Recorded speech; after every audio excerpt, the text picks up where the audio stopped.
તો કેમ છો બાળકો?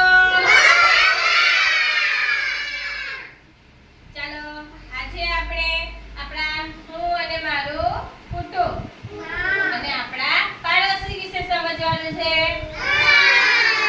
ચાલો પહેલા તમે મને એ જણાવો કે આપણે આપણા શરીરને સ્વચ્છ રાખવા માટે શું કરવું જોઈએ દરરોજના?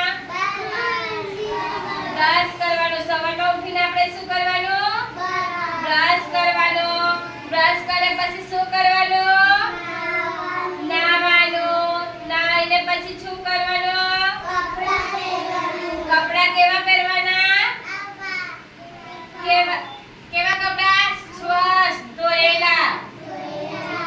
આપણે પહેલા બ્રશ કરવાનું, પછી નાહવાનું, પછી આપણે સ્વચ્છ ધોયેલા કપડાં પહેરવાનું. આપણું ઘરને એવી રીતે આપણે ઘરને ચોખ્ખું રાખવા માટે આપણે શું કરવું જોઈએ? કચરો વાળવો જોઈએ ને. પછી આપણે વાસણ ગંદા હોય તો આપણે ગંદા રાખીએ કે ધોઈ કાઢે મમ્મી?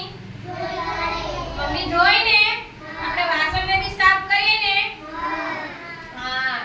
ચાલો આપણે બાજુના ઘર હોય એમાં આપણો કોણ કહેવાય? આપણા પડોશી કહેવાય.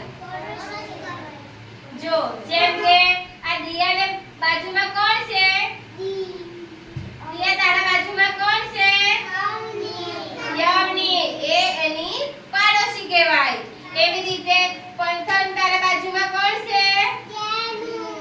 જેનો. એવી રીતે આપણે અહીંયા બેસેલા એમાં પડોશીમાં કોણ કહેવાય? જેનો. સરસ. આપણા ઘરમાં કોણ રહે? જો તમારા ઘરમાં કોણ રહે? મમ્મી. બીજું? પપ્પા. પપ્પા. પછી બીજું કોણ રહે? બા. પછી બાપા. બીજું? ભાઈ. બેન. પછી આપણા નાના ભાઈ બહેન હો રહે ને? કોણ? હા ભાઈ રહે ને.